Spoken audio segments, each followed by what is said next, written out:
महात्मा गांधी शिक्षण संस्थान में वार्षिक खेलकूद प्रतियोगिता के आयोजन कयल गेल। प्रतियोगिता के शुभारंभ फीता काटि केलनि स्कूल के प्रिंसिपल डॉक्टर प्रभा मलिक।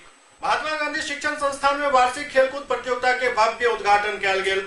उद्घाटन के मौका पर फीता काटि कऽ एकर शुरुआत केलनि प्राचार्य डॉक्टर प्रभा मलिक। अपन उद्घाटन भाषण में प्राचार्य डॉक्टर प्रभा मलिक कहलनि जे खेलकूद से जीवन में अनुशासन अबैत अछि। संगे संग बाह्य क्रीड़ा के महत्व पर प्रकाश डाले तो कहलनि जे स्वस्थ शरीर से ही स्वस्थ मस्तिष्क तैयार होइत अछि। ओ बच्चा सबके खेलकूद में बढ़ चढ़ि कऽ भाग लै के लेल प्रेरित केलनि।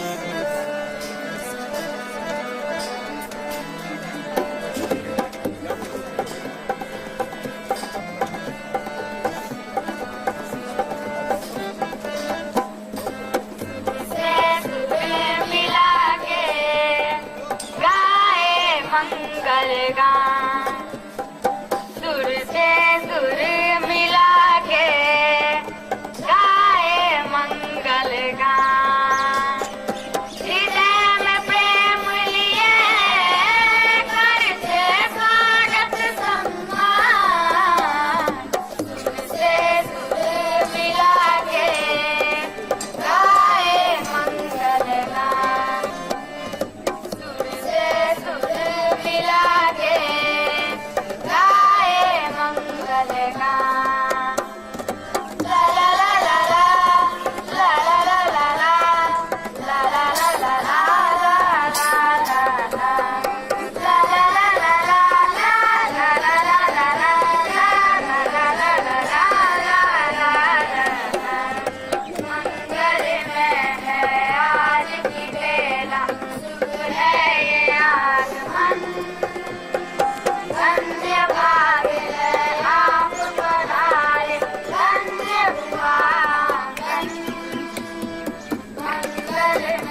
जी अच्छी फोटो